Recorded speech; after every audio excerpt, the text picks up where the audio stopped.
പ്രിയപ്പെട്ട പ്രേക്ഷകരെ, നിങ്ങളുടെ ഇഷ്ട പ്രോഗ്രാം ജനകീയ കോടതി നിങ്ങൾക്കറിയുമ്പോൾ എഡിറ്റഡ് പ്രോഗ്രാമാണ്. ഷൂട്ട് ചെയ്യുമ്പോൾ ചിലപ്പോൾ 1.5 മണിക്കൂർ 2 മണിക്കൂറൊക്കെ നീണ്ടുപോയേക്കാം. അഖിൽ മാരാറുമായുള്ള ജനകീയ കോടതിയിൽ 1 മണിക്കൂർ കഴിഞ്ഞും ഷൂട്ട് നീണ്ടുപോയിരുന്നു. എന്നാൽ 2 എപ്പിസോഡ് ആക്കാനുള്ള കണ്ടന്റ് ഇല്ലതാനും. അതുകൊണ്ടാണ് 1.25 മണിക്കൂർ ഷൂട്ട് ചെയ്ത കണ്ടന്റ് 1 മണിക്കൂറിലേക്ക് കൃത്യം 52 മിനിറ്റിലേക്ക് ഒതുക്കേണ്ടി വരുന്നത്. 1 മണിക്കൂർ 47 മിനിറ്റ് ഷൂട്ട് ചെയ്ത കണ്ടന്റ് എല്ലാം 52 മിനിറ്റ് പ്രോഗ്രാമിൽ ഉൾപ്പെടുത്തണം എന്ന് സിനിമാ സംവിധായകൻ എന്ന് സ്വയം അവകാശപ്പെടുന്ന, എഡിറ്റിങ്ങിനെ പറ്റിയൊക്കെ അറിയേണ്ട അഖിൽ മാരാർ പറയുന്ന അത്ഭുതകരമാണ്. എന്തായാലും നമുക്ക് അക്കാര്യത്തിൽ ഒന്നും മറക്കാനില്ല. കാണൂ ജനകീയ കോടതി അൺകട്ട് വെർഷൻ.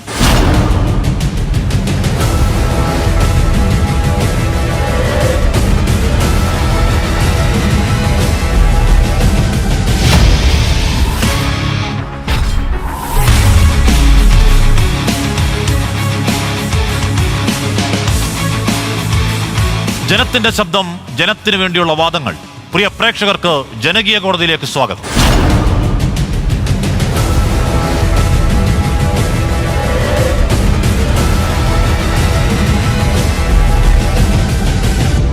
ജനകീയ കോടതിയിലത്തെ ന്യായാധിപൻ, പ്രശസ്ത മാധ്യമ പ്രവർത്തകൻ Shri V Venugopal. Welcome sir.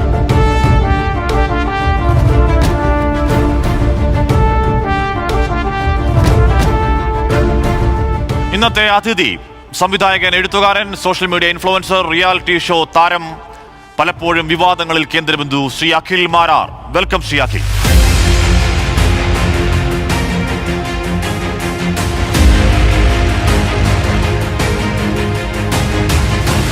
Sir, Akhil Marar പലപ്പോഴും നിലപാടുകൾ പ്രശ്നമായിട്ടുണ്ട്. അതിലടക്കം ചോദ്യങ്ങളുണ്ട്, രാഷ്ട്രീയ നിലപാടിൽ ചോദ്യങ്ങളുണ്ട്. അനുവാദം വേണം sir. Thank you sir. Thanks lot. Akhil Marar, നമ്മൾ ഏറ്റവും ഒടുവിൽ കാണുന്നത് നമ്മുടെ ചാനൽ ചർച്ചാ കാലത്താണ്. കുറച്ച് വർഷം മുമ്പാണ്. അന്ന് വളരെ സജീവമായ ചർച്ചകൾ, ഒരുപാട് സജീവം അല്ലെങ്കിൽ കൂടി ചർച്ചകൾ വന്നുകൊണ്ടിരുന്ന ആളാണ്. അത് കഴിഞ്ഞ് താത്വിക അവലോകനം സിനിമാ തിരക്കിലേക്ക് പോകുന്നു, ചാനൽ ചർച്ചകൾ കുറയുന്നു. അത് കഴിഞ്ഞ് പിന്നെ റിയാലിറ്റി ഷോ, അത് കഴിഞ്ഞ് റിയാലിറ്റി ഷോ ഓഡിയൻസിനിടയിൽ വലിയ സ്റ്റാർഡം, ആഡംബര കാറുകൾ, ജീവിതം വേറെ ലെവലായോ? ഒരുപാട് കാലം കഷ്ടപ്പെട്ടതിൻ്റെ ഒരു റിസൾട്ട്. പെട്ടെന്നൊരു പഴയൊരു കവിവാചകം ഉണ്ടല്ലോ, ശ്രേഷ്ഠത്വമാർന്നവരെല്ലാം പാരിൽ പെട്ടെന്ന് കിട്ടിയതല്ലതാൻ, ഇഷ്ടത്വമല്ലെങ്കിൽ ഉറങ്ങിടുമ്പോൾ തിട്ടം ശ്രമപ്പെട്ടവരൊട്ടനേകം. കുറേ കാലം പരിശ്രമിച്ചതിൻ്റെ ഒരു 10-36 വർഷത്തെ എഫേർട്ടുകൾ ജീവിതത്തിൽ ഗുണം ചെയ്തത് കഴിഞ്ഞ 1 വർഷത്തിനുള്ളിലായിരുന്നു എന്ന് പറയാം. എന്ന് പറഞ്ഞാൽ ഈ സ്റ്റാർഡം എന്ന് പറയുന്നത് വളരെ ചുരുങ്ങിയ കാലം കൊണ്ടാവുന്നതാണ്. അപ്പോൾ ആ സ്റ്റാർഡം നിലനിർത്താൻ കുറച്ച് കഷ്ടപ്പാടുണ്ടോ അഖിൽ? അല്ല, ഞാനങ്ങനെ ഒരിക്കലും ഒരു സ്റ്റാർ ആവാൻ ആഗ്രഹിച്ചിട്ടില്ല. കാരണം ജനങ്ങൾ വോട്ട് ചെയ്ത് ജയിപ്പിച്ചൊരു ഷോയുടെ ഭാഗമായി ജനങ്ങളുടെ ഇഷ്ടം കിട്ടിയ ഒരാളാണ് ഞാൻ. അതുകൊണ്ട് തന്നെ എനിക്ക് ജനങ്ങളോട് കുറച്ചൊരു നീതിബോധമുണ്ട്. ഇപ്പം മറ്റുള്ളവരിപ്പം ഒരു സിനിമയിൽ അഭിനയിച്ച സൂപ്പർ സ്റ്റാർ ആവുന്ന ഒരാളെ പോലെ ആയിരുന്നില്ല. നമുക്ക് ജനങ്ങൾ വോട്ടാണ് ചെയ്തത്. അതായത് ഞാനത് ആക്ച്വലി ബിഗ് ബോസിൽ തന്നെ ഒരു 25ാമത്തെ ദിവസം ഒരു ചോദ്യം ഉണ്ടായിരുന്നു ബിഗ് ബോസിൽ. അതായത് ആര് ബിഗ് ബോസിൻ്റെ വിജയിയാകണം. അപ്പം ഞാൻ പറഞ്ഞത്, ജനങ്ങൾ വോട്ട് നൽകി ജയിപ്പിക്കുന്ന ഒരു ഷോ ആയതുകൊണ്ട് തന്നെ ജനങ്ങളോടൊരല്പം നീതിബോധമുള്ള ഒരാൾ വേണം ജയിക്കാനെന്ന് ഞാനന്ന് പറഞ്ഞിട്ടുണ്ട്. അത് പുറത്തിറങ്ങി എനിക്ക് എല്ലാ സൗഭാഗ്യങ്ങളും പല രീതിയിൽ ലഭിക്കുമ്പോഴും എൻ്റെ ഉള്ളിൽ എനിക്ക് ആ ഒരു കമ്മിറ്റ്മെൻറ്റ് എപ്പോഴും ഉണ്ടാവും. അതുകൊണ്ടാണ് ഞാൻ ഈ അഭിപ്രായങ്ങൾ പറയാൻ മടി കാണിക്കാത്തത്. ഇതെത്രയായാലും ഇതൊരു ചാനലിൻ്റെ ഷോയാണ്. എല്ലാ ആസ്പെക്റ്റിലും ഷോയാണ്. എല്ലാ വർഷവും അല്ലെങ്കിൽ ഓരോ സീസൺ കഴിയുമ്പോൾ അടുത്ത സീസൺ വരും, അടുത്ത സീസണിലെ വിജയികൾ ഉണ്ടാകും. എന്ന് പറഞ്ഞാൽ പോയ സീസണിലെ വിജയികൾക്ക് ആ സ്റ്റാർഡം നിലനിർത്തണമെങ്കിൽ, ഇപ്പോൾ അഖിൽ മാരാരെ കുറിച്ച് വരുന്ന വിമർശനങ്ങളിലൊന്ന്, ആ സ്റ്റാർഡം നിലനിർത്താൻ മനഃപൂർവ്വം പ്രശ്നങ്ങൾ ഉണ്ടാക്കുന്നു, അല്ലെങ്കിൽ ആ സെൻട്രൽ സ്റ്റേജിൽ നിർത്താൻ ഓരോ പരാമർശങ്ങൾ നടത്തുന്ന വിമർശനം അഖിലെ പറ്റിയുണ്ട്. അല്ല, അത് വളരെ രസകരമായ ഒരു കാര്യമാണത്. കാരണം ഞാൻ 1 മാസം മുമ്പാണ് മഹേന്ദ്ര സിംഗ് ധോണിയുടെ കൂടെ ഒരു ആഡ് ചെയ്തത്. മഹേന്ദ്ര സിംഗ് ധോണിയുടെ ആഡ് മലയാളത്തിൽ നിന്ന് ചെയ്തേക്കുന്നത് ലാലേട്ടനും ഞാനും മാത്രമാണ്. അത് കഴിഞ്ഞിട്ട് എൻ്റെ സോഷ്യൽ മീഡിയയിലെ മറ്റു കാര്യങ്ങൾ എടുത്ത് നോക്കിയാൽ ഞാനിപ്പോൾ ആക്ച്വലി ഇത് അനൗൺസ്മെൻറ്റ് ചെയ്തില്ലെങ്കിലും ഞാനൊരു സിനിമയിൽ നായകനാകാൻ പോവാണ്. അപ്പോൾ അത് റീസെൻ്റായിട്ട് സംഭവിക്കാൻ പോവാണ്. അപ്പോൾ ഈ സാഹചര്യത്തിൽ ഇത്തരം വിവാദങ്ങൾ ലോകത്തൊരു ബുദ്ധിയുള്ള കച്ചവടക്കാരൻ ഉണ്ടാക്കത്തില്ല. കാരണം എപ്പോഴും നമുക്ക് എതിർപ്പ് വരുന്നൊരു കാര്യമാണ് ഇക്കാര്യത്തിൽ. ശ്രദ്ധാകേന്ദ്രമായി നിൽക്കുക എന്നുള്ളത് പ്രധാനമാണല്ലോ. അല്ല, അതിന് ഞാൻ നമ്മുടെ ഗോവിന്ദൻ മാസ്റ്റർ തള്ളിപ്പറഞ്ഞ ഇടതുപക്ഷത്തിൻ്റെ സൈബർ റാണികളോട് നന്ദി പറയും. കാരണം ഞാൻ ആദ്യം എഴുതിയൊരു സ്റ്റേറ്റ്മെൻറ്റ് വിവാദമാക്കാനൊന്നുമില്ല. കേരളത്തിൽ എത്രയോ ആൾക്കാർ, ഹാഷ്മി ഉൾപ്പെടെ എത്രയോ ആൾക്കാർ മുഖ്യമന്ത്രിയുടെ ദുരിതാശ്വാസ നിധിയുമായി ബന്ധപ്പെട്ടിട്ടുള്ള അഭിപ്രായങ്ങൾ പങ്കുവച്ചിട്ടുണ്ട്, പറഞ്ഞിട്ടുണ്ട്, ചർച്ച നടത്തിയിട്ടുണ്ട്. ഞാനും അത്തരം സമാനമായൊരു കാര്യം പറയുമ്പോൾ 3 വീട് വെച്ച് കൊടുക്കാമെന്നാണ് പറയുന്നത്.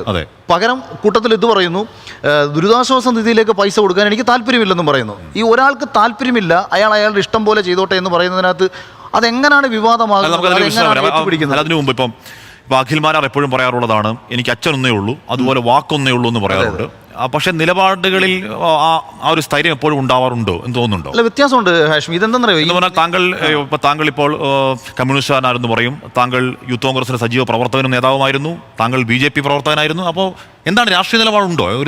ഞാൻ പറയാം, നിലപാട് എന്താണെന്നും അതായത് സ്റ്റാൻഡ് എന്താണെന്നും ഒപ്പീനിയൻ, കണ്ടീഷണൽ ഒപ്പീനിയൻ എന്താണെന്നും മനസ്സിലാക്കാൻ കഴിയാത്തതിൻ്റെ ഒരു പ്രശ്നമാണിത്.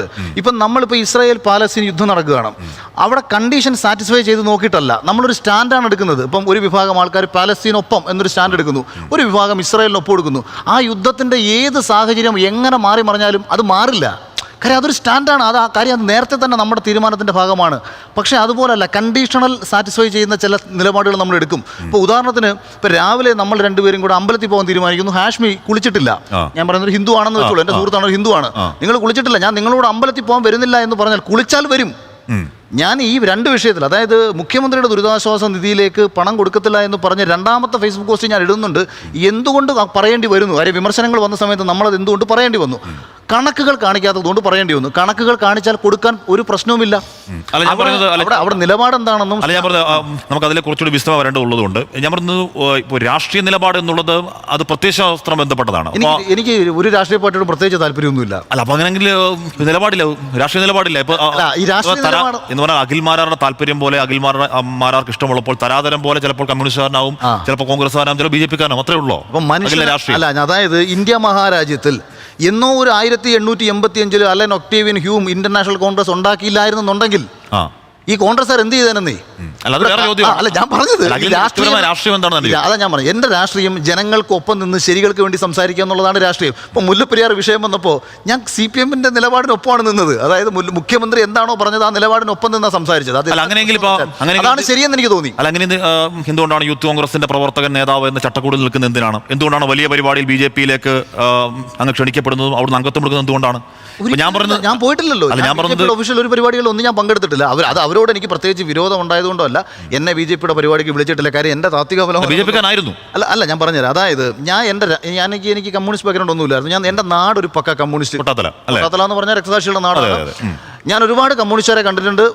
എനിക്ക് കൊള്ളാമെന്ന് തോന്നുന്ന ഒരാളെ ഞാൻ കണ്ടിട്ടില്ല. നാട്ടിൽ ഏറ്റവും കൂടുതൽ ശല്യം ഉണ്ടാക്കിയിട്ടുള്ള കമ്മ്യൂണിസ്റ്റുകാരാണ് ഞാൻ നാട്ടിൽ കണ്ടിട്ടുള്ളത് പലരെയും. അതുകൊണ്ട് തന്നെ എൻ്റെ ഉള്ളിൽ കുട്ടിക്കാലം തൊട്ടേ ഞാൻ കണ്ടു വളർന്നത് ഇവരുടെ പ്രവൃത്തികളായതുകൊണ്ട് തന്നെ ഞാനൊരു കമ്മ്യൂണിസ്റ്റ്, എൻ്റെ രാഷ്ട്രീയം എന്താണെന്ന് വെച്ചാൽ ഒരു കമ്മ്യൂണിസ്റ്റ് വിരുദ്ധനാണെന്ന് പറയാം. എന്തെന്നാലും ഞാനൊരു കമ്മ്യൂണിസ്റ്റുകാരനാണ്. അതായത് ഒരു കമ്മ്യൂണിസ്റ്റുകാരനാണ് എന്ന് സിനിമകളിൽ കണ്ടിട്ടുള്ള ഒരു അതിലൂടെയാണല്ലോ ഈ കുട്ടികൾ മുഴുവൻ ഇങ്ങനെ അട്രാക്റ്റ് ആയിരിക്കുന്നത്. ലാൽസലാം സിനിമ, രക്തസാക്ഷികൾ. ഇപ്പോൾ ഇതിലൂടെയൊക്കെ കമ്മ്യൂണിസ്റ്റുകാരെന്ന് പറഞ്ഞാൽ മാനവിക സ്നേഹം ഉയർത്തിപ്പിടിക്കുന്ന, മനുഷ്യരാശിയുടെ നന്മയ്ക്ക് വേണ്ടി പ്രവർത്തിക്കുന്ന, ബൂർഷകൾക്കെതിരെ പോരാടുന്ന, പ്രകൃതിക്ക് വേണ്ടി നിലനിൽക്കുന്ന. അപ്പോൾ ഇതൊക്കെ നോക്കുമ്പോൾ ഞാൻ എൻ്റെ മകളുടെ ഒരു വെറുതെ നട്ടേക്കുന്നത്. എൻ്റെ നാട്ടിൽ എൻ്റെ വില്ലേജ് ഓഫീസിലായിക്കോട്ടെ, പഞ്ചായത്ത് ഓഫീസായിക്കോട്ടെ, എത്ര കേസുകൾ എനിക്ക് കുട്ടികൾ ഉണ്ടായിട്ടുള്ളത് മുഴുവൻ. രാഷ്ട്രീയത്തെ ഗൗരവത്തോടെ കാണുന്ന ആളുകൾ ആ രാഷ്ട്രീയത്തിന്റെ പ്രത്യയശാസ്ത്ര അടിത്തറ എന്താണെന്ന് നോക്കി അതിനോട് ഇപ്പൊ താങ്കൾ പറയുന്ന പോലെ, അഖിൽ പറയുന്ന പോലെ എന്ന് പറഞ്ഞാൽ ഇപ്പൊ താങ്കൾ കമ്മ്യൂണിസ്റ്റുകാരെന്ന് പറയുന്ന അതേസമയം തന്നെ യൂത്ത് കോൺഗ്രസ്സുകാരനാവും, BJP-കാരനാവും, നാളെ വന്നാൽ വേറൊരു പാർട്ടിക്കാരനാവും എന്ന് പറയുന്നത് നിലപാടില്ലായ്മയാണ് അല്ലേ? അതായത് ലക്ഷ്മി, ഇപ്പം നമ്മുടെ കോൺഗ്രസിനകത്ത് സോഷ്യലിസ്റ്റ് വിഭാഗത്തിൽപ്പെട്ട ഒരുപാട് ആൾക്കാരുണ്ട്. ഇപ്പം ഞാൻ മനസ്സിലാക്കുന്നത് VD സതീശൻ പോലും യഥാർത്ഥത്തിൽ ഒരു ചെറിയ കമ്മ്യൂണിസ്റ്റുകാരനാണ്. അതായത് ഈ എല്ലാ രാഷ്ട്രീയ പാർട്ടിയിലും ഈ കമ്മ്യൂണിസ്റ്റുകാരുണ്ടാവും, അത് BJP-യിലും ഉണ്ടാവുന്നത്. ഇതിനകത്തൊക്കെ ഈ വിപ്ലവം കാണിക്കുന്നവൻ, തെറ്റുകൾക്കെതിരെ പോരാടുന്നവനാണ് കമ്മ്യൂണിസ്റ്റ് എങ്കിൽ. അതാ ഞാൻ അർത്ഥത്തിലാണ് ഞാൻ ഈ പറയുന്നത്. അല്ലാതെ CPM എന്ന് പറയുന്ന രാഷ്ട്രീയ പാർട്ടിയിൽ പ്രവർത്തിച്ചെങ്കിലേ ഒരു കമ്മ്യൂണിസ്റ്റ് ആവുന്നു. കമ്മ്യൂണിസം ആ മാർക്സ് എഴുതി വെച്ച ആശയം സ്ഥിതി സമത്വവാദം എന്നാണ് ഇതിന്റെ അർത്ഥം. പക്ഷെ തുല്യമാക്കാൻ പറ്റും. അഖിൽമാരാറുടെ ഈ നിലപാടിന്റെ ഈ പ്രശ്നം രാഷ്ട്രീയത്തിൽ മാത്രമല്ല ചൂണ്ടിക്കാണിക്കുന്നത്. ഇപ്പോൾ ബിഗ് ബോസിൽ പോകുന്നതിന് മുമ്പുള്ളൊരു ചെറിയ പ്രതികരണം ഒന്ന് കാണിക്കാവോ? ഇവര് കാശ് കൊടുത്ത് കുറെ PR-നെ വെച്ചിട്ട് വോട്ടിങ്ങൊക്കെ ഉണ്ടല്ലോ. എനിക്ക് അങ്ങനെയൊക്കെ പറഞ്ഞ് ഞാൻ കേട്ടിട്ടുണ്ട്. ഈ PR അവർക്ക് വോട്ടിങ് 5 മിനിറ്റ് പോലും എൻ്റെ ജീവിതത്തിൽ ഈ ബിഗ് ബോസ് എന്ന പരിപാടി ഞാൻ കണ്ടിട്ടില്ല. അതിനെക്കാട്ടും ഞാൻ ലുലുമാളിൽ പോയി നടുറോഡിൽ മുണ്ടോക്കി കാണിച്ചിട്ട് 4 പേരെ കൂട്ടുന്നില്ലേ എന്ന് പറഞ്ഞാൽ അതിന്റെ ബാക്കി പറയുന്നത് എന്താണ്? അങ്ങേയറ്റം പുച്ഛമാണ്, പരിഹാസമാണ്. ലുലുവിൽ പോയി ഒന്ന് മുണ്ടുപോയി കാണിച്ച് ഇതിൽ ആൾ വരുമല്ലോ എന്നാണ് ആ പ്രതികരണം പറയുന്നത്. അങ്ങനെ പറഞ്ഞ അഖിൽമാരാർ എന്താണ് ഈ അത്രത്തോളം അധമമെന്ന് കരുതുന്ന ആ പരിപാടിയിലേക്ക് പോവുകയും അതിന് വിന്നറാവുകയും ചെയ്തു. നല്ല കാര്യമാണ്. അതെന്തുകൊണ്ടാണ്? നിലപാടില്ലാത്തതുകൊണ്ടാണ് അല്ലേ? അതല്ല, ഇതിനകത്ത് എന്താ കുഴപ്പമെന്ന് പറഞ്ഞാലേ, 1 മണിക്കൂറത്തെ ഒരു ഇന്റർവ്യൂ ആണ്. ഈ ഇന്റർവ്യൂവിന്റെ വിഷയം എന്തെന്ന് പറഞ്ഞാൽ, മലയാള സിനിമയ്ക്കെതിരെ സംസാരിച്ച യൂട്യൂബ് റിവ്യൂസ് ഒരുപാട് ആൾക്കാർ മലയാള സിനിമയുടെ ഈ സംവിധായകരെയും എഴുത്തുകാരെയും വളരെ ആക്ഷേപരൂപേണ പറഞ്ഞ് കാശുണ്ടാക്കുന്നു. അപ്പോൾ അങ്ങനെ മലയാള സിനിമ സംവിധാന നിലയിൽ ഞാൻ ഈ ചാനൽ ചർച്ചയിലേക്ക് പോകുന്ന സമയത്താണ് ഈ ചോദ്യങ്ങൾ എന്നിലേക്ക് വരുന്നത്. അപ്പോൾ ഞാൻ ഇതിൽ ആക്ഷേപിച്ച് പറയുന്ന ആരെയൊക്കെയെന്ന് വെച്ചാൽ, ഇപ്പോൾ ഇൻസ്റ്റാഗ്രാമിലായിക്കോട്ടെ, സോഷ്യൽ മീഡിയകളിലായിക്കോട്ടെ, എന്ത് കോമാളിത്തരങ്ങളും കാണിച്ചിട്ടും ജനശ്രദ്ധ ആകർഷിക്കത്തക്ക രീതിയിൽ ഒരുപാട് യൂട്യൂബർമാരെയും ഒരുപാട് ഇൻഫ്ലുവൻസർമാരെയും നമ്മൾ കണ്ടിട്ടുണ്ട്. തുണി അഴിച്ചു കളഞ്ഞാൽ റീച്ച് കിട്ടുമെന്ന് കരുതി തുണി അഴിച്ചു കളഞ്ഞ് റീച്ച് ഉണ്ടാക്കുന്ന ഒരുപാട് പെൺകുട്ടികളെ കണ്ടിട്ടുണ്ട്. അപ്പം ഞാൻ ഇവരെ പരിഹസിച്ചുകൊണ്ട് പറയുകയാണ്, അതായത് ഈ മൊത്തത്തിൽ ഒരു പ്രോപ്പർ റിവ്യൂ എന്ന് പറയുന്നത് ഒരു മഹത്തായ കലയാണ്, നിരൂപണം എന്ന് പറഞ്ഞാൽ മഹത്തായ ഒരു കലയാണ്. വായി തോന്നുന്ന അഭിപ്രായം പറഞ്ഞിട്ട് മോഹൻലാലിനെയും മമ്മൂക്കയും ഉൾപ്പെടെയുള്ള ആൾക്കാരെ ആക്ഷേപിച്ച്, സംവിധായകരെ ആക്ഷേപിച്ച് സംസാരിക്കുന്നവരെ കുറിച്ച് ഞാൻ നടത്തുന്ന ഒരു ചർച്ചയ്ക്കിടയിൽ ഒരു മുൻ ബിഗ് ബോസ് മത്സരാർത്ഥിയുമായി ബന്ധപ്പെട്ടിട്ട് ഞാനൊരു ചാനൽ ചർച്ചയിൽ ഈ കുറിച്ച് പറഞ്ഞിട്ടുണ്ടായിരുന്നു. അപ്പോൾ ഈ ചോദ്യം വന്നപ്പോൾ ആ മത്സരാർത്ഥിയുടെ ആരാധകർ എന്നെ വന്ന് ധാരാളം തെറി വിളിക്കുന്നു. അപ്പോൾ എന്നോട് ഈ പെൺകുട്ടി ചോദിക്കുന്നതാണ്, അഖിലേട്ടൻ ബിഗ് ബോസ് വിളിച്ചാൽ പോകുമോ? അപ്പം ഞാൻ കണ്ടിട്ടുള്ളത് എന്താ, നമ്മൾ കണ്ടിട്ടുള്ളത് ഇവരുടെ പ്രവൃത്തിയിലൂടെയാണ് ബിഗ് ബോസിനെ കണ്ടിട്ടുള്ളത്. ഞാൻ ഷോ കണ്ടിട്ടില്ല, സത്യത്തിൽ ഇപ്പോഴും കണ്ടിട്ടില്ല. എനിക്ക് ആസ്വദിക്കാൻ പറ്റുന്നതായിട്ട് എനിക്ക് തോന്നിയിട്ടില്ല, ഞാൻ കണ്ടിട്ടില്ല. അപ്പോൾ ഈ ചോദ്യത്തിന് ഞാൻ മറുപടി പറയുന്നു, ഇത്തരത്തിൽ ജനശ്രദ്ധ കിട്ടുന്നതിനെക്കാട്ടി നല്ലത് ലുലു മാളെന്ന് ഞാൻ ഉദ്ദേശിക്കുന്നത് ആൾക്കൂട്ടമുള്ളൊരു പ്രദേശം, അതൊരു ഉത്സവപ്പറമ്പാവാം, അപ്പം ലുലു എന്നാവും. അത്തരം ഒരു പ്രദേശത്ത് പോയി നിന്ന് തുണി അഴിച്ചു കളഞ്ഞാൽ, ഇപ്പോൾ ഹാഷ്മി ഇതേപോലൊരു വസ്ത്രം ധരിച്ച് നിന്നാൽ, ഞാൻ ഇതേപോലൊരു വസ്ത്രം ധരിച്ച് നിന്നാൽ ആരും വലിയൊരു ക്രൗഡൊന്നും നമ്മളെ ശ്രദ്ധിക്കത്തില്ല. അതേസമയം നമ്മൾ തുണിയില്ലാതെ നിന്ന് കഴിഞ്ഞാൽ അത് നമ്മുടെ ഫാൻസ് ആണെന്ന് നമ്മൾ വിചാരിച്ചാൽ, അപ്പോൾ ഇത് ഞാൻ അവരെ പരിഹസിച്ച് പറയുകയാണ്. അല്ല, ഞാൻ പറഞ്ഞത് പക്ഷേ ആ പ്രോഗ്രാമിനെ കുറിച്ചാണ് പറയുന്നത്. ആ പ്രോഗ്രാമിലേക്ക് പോകുമെന്ന എന്ന ചോദ്യത്തോടാണ് അഖിലിന്റെ അങ്ങേയറ്റത്തെ പരിഹാസവും അങ്ങേയറ്റത്തെ പുച്ഛവും അവിടെ പ്രകടിപ്പിക്കുന്നുണ്ട്. 100%. ഞാൻ അങ്ങോട്ടേക്ക് പോവില്ല എന്ന് പറഞ്ഞില്ല എന്നുള്ളതേ ഉള്ളൂ. പക്ഷെ അതിനേക്കാൾ നല്ലത് എന്താണ് മോശം പരിപാടി ചെയ്താൽ മതി എന്നാണ് ഞാൻ പറഞ്ഞത്. അത് ഞാൻ പറഞ്ഞതിന് ശേഷം ഞാൻ ആ ഷോയെ ആക്ഷേപിച്ചല്ലോ. ഈ ഷോയ്ക്ക് ഒരു വലിയ ഓഡിയൻസ് ഉണ്ടല്ലോ. അപ്പോൾ ഈ ഷോയുടെ ആരാധകർ എല്ലാവരും തന്നെ അതിഭീകരമായ അറ്റാക്ക് എന്നിലേക്ക് വരുന്നു. സ്വാഭാവികമായിട്ട് അവരുടെ കാഴ്ചപ്പാട് എന്താണെന്ന് അറിയാം, കിട്ടാത്ത മുന്തിരി പുളിക്കും. അഖിൽമാരാർക്ക് ബിഗ് ബോസിലൊന്നും പോകാനൊന്നും ഒരിക്കലും ഒരു കഴിവില്ല. അതങ്ങനെയാണ് അവരൊക്കെ പിന്നീട് റിവ്യൂ ഇട്ടതും. ഈ കഴിവില്ലാത്തവൻ്റെ വായ്ത്താളങ്ങൾ കേൾക്കുന്നു എന്നൊക്കെ പറഞ്ഞിട്ട് പലരും ഇടുന്നു. എനിക്ക് ധാരാളം കമൻറ്റുകൾ വരുന്നു, എടാ നിനക്ക് ഇതിനകത്തേക്ക് പോകാൻ പറ്റത്തില്ലെന്നുണ്ടെങ്കിൽ, അതായത് പോയിട്ടുള്ളവർ വലിയ ആൾക്കാരാണെന്നും എനിക്ക് കഴിവില്ലാത്തവനാണെന്നും പറഞ്ഞിട്ടുള്ള ആക്ഷേപങ്ങളും വെല്ലുവിളികളും ഒരു പരിധിയിലപ്പുറത്തേക്ക് വരുമ്പോൾ ബിഗ് ബോസിൽ പോകുന്നതിന്, ഇൻ്റർവ്യൂവിന് പോകുന്നതിന് മുമ്പ് തന്നെ ഞാനൊരു വീഡിയോ ഇടുന്നുണ്ട്. അത് വേണമെന്നുണ്ടെങ്കിൽ നിങ്ങൾ ഒന്നുകൂടി ഞാൻ പിന്നെ ഇത് കഴിയുമ്പോൾ അയച്ചു തരാം. ആ സമയത്ത് തന്നെ ഞാൻ വീഡിയോ ഇടുന്നുണ്ട്, എടാ ഇത്രയും കാലവും ഇതിലേക്ക് പോകണ്ട എന്ന് വിചാരിച്ച ഒരാളാണ് ഞാൻ ഇനി പോയി കാണിച്ചു തരാം, ഞാൻ എന്താണെന്ന് കാണിച്ചു തരാം. അങ്ങനെ അഖിലിന്റെ മുൻ നിലപാട് ആ പരിപാടിയോട് പുച്ഛവും പരിഹാസവും എന്താണ് മുണ്ടുപോക്കി കാണിക്കലിനേക്കാൾ മോശം പരിപാടി എന്നുള്ളതാണ്. കാര്യമുണ്ട് കാശ്മീർ, ആ പരിപാടിയിലേക്ക് അഖിൽ പിന്നെ പോവാണ്. അല്ല, അത് പോകാൻ കാര്യം സ്വാഭാവികമായും നിലപാടിൽ ഈ മാറ്റം വാക്കുകളുള്ളൂ എന്ന് പറയുമ്പോൾ പല വാക്കുകളുണ്ട്. അതെന്റെ അഭിപ്രായമാണ്. അതായത് ഇപ്പം ഞാനൊരു മാധ്യമ പ്രവർത്തന നിലയിൽ ഹാഷ്മിയോട് കാണിക്കുന്ന ഒരു ഇഷ്ടം അല്ലെങ്കിൽ ഒരു ആരാധന മറ്റൊരുവനോട് ചിലപ്പം കാണിക്കണമെന്നില്ല. ഈ പ്രോഗ്രാമിനോട് ജനങ്ങൾക്ക് കാണിക്കുന്ന ഇഷ്ടം മറ്റൊരു പ്രോഗ്രാമിനോട് ജനം കാണിക്കുന്നില്ല. അപ്പോൾ ഇതെല്ലാം വ്യത്യാസപ്പെട്ടുകൊണ്ടേയിരിക്കും. പക്ഷേ ഇത് ഞാൻ പറഞ്ഞ ബിഗ് ബോസ് ഞാൻ കണ്ടിരുന്നില്ല. ബിഗ് ബോസ് കാണാതിരുന്നുകൊണ്ട് തന്നെ നമ്മൾ കണ്ടിട്ടുള്ളത് ബിഗ് ബോസിലെ ചില മത്സരാർത്ഥികളുടെ ആക്ടിവിറ്റീസ്, പുറത്തുള്ള ആക്ടിവിറ്റീസ്, അത് നമുക്ക് വളരെ പുച്ഛം തോന്നിയിട്ടുണ്ട്. ഞാൻ മലയാള സിനിമ ഇഷ്ടപ്പെട്ടത് ഇവിടുത്തെ മോഹൻലാലിനെയും മമ്മൂക്കയും ഒക്കെ കണ്ടിട്ടാണ് ഇഷ്ടപ്പെട്ടത്. അപ്പോൾ എന്താണെന്ന് വെച്ചാൽ നമ്മൾ ഒരു ഷോ ഇപ്പം ഈ സീസൺ 5 കഴിഞ്ഞപ്പോൾ ഒരുപാട് പേര് പറഞ്ഞിട്ടുണ്ട് അഖിൽ ഉണ്ടായതുകൊണ്ട് ഈ സീസൺ കണ്ടു എന്ന് പറഞ്ഞിട്ടുണ്ട്. അതായത് നമ്മൾ ചർച്ച അതാണെങ്കിൽ അല്ലിപ്പോ എന്ത് നിലപാടുണ്ടെങ്കിലും ആ നിലപാട് മാറ്റിയാലും ഇങ്ങനെ വാചകം അടിച്ച് പിടിച്ചിരിക്കാൻ പറ്റുന്ന അല്ലല്ല നമ്മൾ ഞാനത് പറഞ്ഞു, ഞാൻ പിടിച്ചിരിക്കാൻ പറ്റുന്ന കോൺഫിഡൻസ് അല്ലേ, പിടിച്ചിരിക്കാൻ പറ്റും, വേറെ രക്ഷയില്ലേ. തല്ലി ലോകത്ത് സ്നേഹം കൊണ്ട് കീഴ്പ്പെടുത്താൻ ഗാന്ധി പറഞ്ഞിട്ടുണ്ട്, മാർട്ടിൻ ലൂതർ കിങ് പറഞ്ഞിട്ടുണ്ട്. നാക്കൊണ്ട് നമുക്ക് ജയിക്കും, ലോകത്തെ കീഴ്പ്പെടുത്താൻ നാക്കൊണ്ടേ പറ്റൂ. മറ്റേ വടിവാളിനെ വെട്ടത്തിലിടെ കൂടെ നടന്ന് നമുക്ക് ആളാതെ നമ്മൾ പിടിച്ച മുയലിന് 3 കൊമ്പ് എന്നൊരു നിലപാട് എടുക്കാറില്ല എന്ന് പറഞ്ഞാൽ ആ ഷോയിലേക്ക് വന്നാൽ തന്നെ ആ ഷോയുടെ ഒരു ഘട്ടത്തിൽ എന്താണ് ഈ പറയുന്ന ഭക്ഷണം മോഷ്ടിച്ചു എന്ന് ആരോപിച്ച് ഒരു സംഘം ആളുകൾ അതിക്രൂരമായി കൈകെട്ടി ഇടിച്ചു കൊന്ന ഒരു പാവം പിടിച്ച മനുഷ്യനെ അധിക്ഷേപിക്കുന്നുണ്ടെങ്കിൽ എന്താണ് ഞാൻ അധിക്ഷേപിച്ചതെന്ന് പറയാമോ? പറയാം.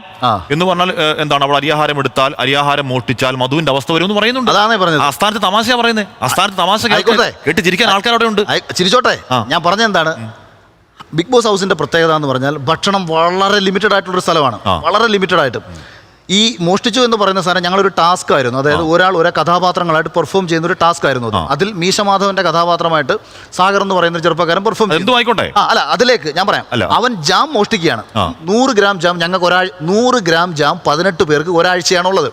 അവനിത് മോഷ്ടിച്ച് കഴിച്ചപ്പോൾ ഞാൻ പറയുന്നു, ഇതൊരു ഡയലോഗ് പറയുന്നു, ഇതൊരു ടാസ്കും ഇതൊരു ഗെയിമുമാണ്. അതെ, അല്ലല്ല, ഞാൻ പറഞ്ഞ ഗെയിമിനകത്തോട്ട് ഒരുപാട് പേരുടെ വേദനയും മുറിവുമായ ഒരു മനുഷ്യനെ കൊണ്ട് അസ്ഥാനത്തോട് തമാശ വെക്കുകയാണെങ്കിൽ പറയട്ടെ, ഒരു മിനിറ്റ്, തെറ്റും തോന്നുന്നില്ല, ഇപ്പോഴും തോന്നുന്നില്ല. ഞാനത് കറക്റ്റ് പറഞ്ഞുതരാന്ന്, 1 മിനിറ്റ് താ. ഞാനിത് അകത്ത് പറയുമ്പോൾ ഇങ്ങനെയാണ് പറയുന്നത്, ഭക്ഷണം മോഷ്ടിച്ചാൽ മധുവിന്റെ അവസ്ഥ വരാതെ നോക്കിക്കോളാൻ. ഇതാണ് ഞാൻ ഉപയോഗിച്ച വാചകം. ഭക്ഷണം മോഷ്ടിച്ചാൽ എന്ന് പറഞ്ഞാൽ ടാസ്ക് ആണ്. അല്ലെ, ഞാൻ പറഞ്ഞതെടുത്തോ, ഇതൊരു റിയാലിറ്റി ഷോയിലെ, ഇതൊരു ഗെയിമിലെ ഒരു ടാസ്ക് ആണ്. ഞാൻ പറഞ്ഞത് അങ്ങനെ എടുത്തോ, അത് മോശമാക്കി തന്നെ എടുത്തോ. ഞാൻ പറഞ്ഞു ഇത് വളരെ ഗൗരവതരമായി സീരിയസ് ആയി ഒരു മണ്ണാങ്കട്ടയല്ല അഖിൽ. അതെ, അവിടെ സീരിയസ് അല്ലാത്തൊരു വേദിയിൽ ഒരുപാട് പേരുടെ വികാരമായ ഒരു നിരാലംബനായ ഒരു മനുഷ്യനെ അസ്ഥാനത്ത് തമാശയാക്കി ഉപയോഗിക്കുകയാണ്. അത് ഇപ്പോഴും അസ്ഥാനത്ത് തമാശ മനസ്സിലാവുന്നുണ്ടാകില്ല. ഒരുപാട് പേരുടെ വേദനയെന്നും നിരാലംബരെന്നും ആയിരുന്നു അന്നത്തെ പത്രമാധ്യമങ്ങളുടെ തലക്കെട്ട്. അങ്ങനെ തന്നെയായിരുന്നു തലക്കെട്ട്. ഞാൻ എൻ്റെ ഫേസ്ബുക്കിൽ അന്ന് പത്രത്തിലെ എല്ലാം വന്ന വാർത്തകളും എടുത്തു വെച്ചിട്ട് ആദിവാസി യുവാവ് മോഷ്ടിച്ചെന്നാരോപിച്ച് തല്ലിക്കൊന്നു, ഭക്ഷണം മോഷ്ടിച്ചതിന്റെ പേരിൽ തല്ലിക്കൊന്നു. അത് കഴിഞ്ഞ ഞാൻ പൊതുവെ മാധ്യമങ്ങളെ ഭയങ്കര ഏതെങ്കിലും പത്രത്തിൽ എന്ത് വന്നു ഇരിക്കട്ടെ, ഞാനൊന്ന് പറഞ്ഞോട്ടെ ഹാഷ്മി, ഞാനിത് പറഞ്ഞു. അഖിൽ, അതിന്റെ വിശദാംശങ്ങൾ പുറത്തേക്ക് വരുമ്പോൾ നമുക്കറിയാം ഇയാൾ ഒരു നിരാലംബനാണെന്നറിയാം. ഇയാളെ കൈകൾ കെട്ടി നിർത്തി അധമരായ ഒരു കൂട്ടം വേട്ടയാടുകയാണ് നമുക്കറിയാം. ആ അറിവിന് ശേഷമാണ് അഖിൽ മാരാർ ബിഗ് ബോസിൽ പോയി അയാളെ മര്യാദ പറഞ്ഞ മോശമല്ലേ. വെയിറ്റ് ചെയ്യൂ, ഞാൻ പറഞ്ഞത് ഇപ്പം TP ചന്ദ്രശേഖരനെ കൊന്നതിന് ശേഷം തമാശ രൂപേണ സോഷ്യൽ മീഡിയയിൽ വരുന്ന ഒരു കമന്റ്സ് ഉണ്ട്. എന്ത് CPM-നെ വിമർശിച്ചാലും ഇന്നോവ വരാതെ സൂക്ഷിച്ചോ. അതിന്റെ മറ്റൊരു ധ്വനി TP-യുടെ അവസ്ഥ വരാതെ സൂക്ഷിച്ചോ. TP-യുടെ അവസ്ഥ എന്ന് പറയുന്നത് TP-ക്ക് ദാരുണമായി നേരിടേണ്ടി വന്ന അവസ്ഥയാണത്. TP-യെ കൊന്നതിനെ കുറിച്ചോ TP-യെ പരിഹസിക്കുകയല്ലത്. TP എന്ന് പറയുന്ന മനുഷ്യനെ ഒരിക്കലും പരിഹസിക്കുകയല്ല അവിടെ. ആ അവസ്ഥ ഇപ്പൊ ഹാഷ്മിക്കും വരുന്നുണ്ടായിരിക്കും കമന്റ്, ചില ചർച്ചകൾ ഞാൻ കണ്ടിട്ടുണ്ട്. അതുപോലെ ഇത് ആ കോൺടെക്സ്റ്റോട് കമ്പയർ ചെയ്യാൻ പറ്റില്ല. അല്ല, ഞാൻ പറഞ്ഞത് ഇവിടെ നടക്കുന്നത് ഇപ്പം താങ്കൾ പങ്കെടുത്ത ഈ റിയാലിറ്റി ഷോ കേരളത്തിന്റെ മൊത്തം വികാരമാണെന്ന് എനിക്കറിയില്ല. അത് കാണാത്ത ആൾക്കാരുണ്ടാവും. അതെ, തീർച്ചയായിട്ടും. അതിന്റെ ഒരു ഓഡിയൻസിന് ഇഷ്ടപ്പെടുന്ന തമാശക്കളിയാണ്. ആ തമാശക്കളിക്കിടയ്ക്ക് ഈ തമാശ കൊണ്ട് വെക്കുകയും അത് കേട്ട് ആളുകൾ ചിരിക്കുകയും ചെയ്യുന്ന ഒരു അസ്ഥാനത്ത് തോന്നുന്നുണ്ടോ? അല്ല, അത് പിഴച്ചു തോന്നുന്നുണ്ടോ? ഞാനിതിന് അന്ന് ആർക്കെങ്കിലും ഇതുമായി ബന്ധപ്പെട്ട് വേദന ഉണ്ടായെങ്കിൽ ഞാൻ ലാലേട്ടന്റെ മുന്നിൽ വെച്ച് തന്നെ അതിന് പരസ്യമായി മാപ്പ് പറഞ്ഞിട്ടുള്ള ഒരാളാണ്. സ്വമേധയാ അത് വേണ്ടിയിരുന്നല്ലോ തോന്നിയിട്ടുണ്ടോ? അല്ല, അങ്ങനല്ല.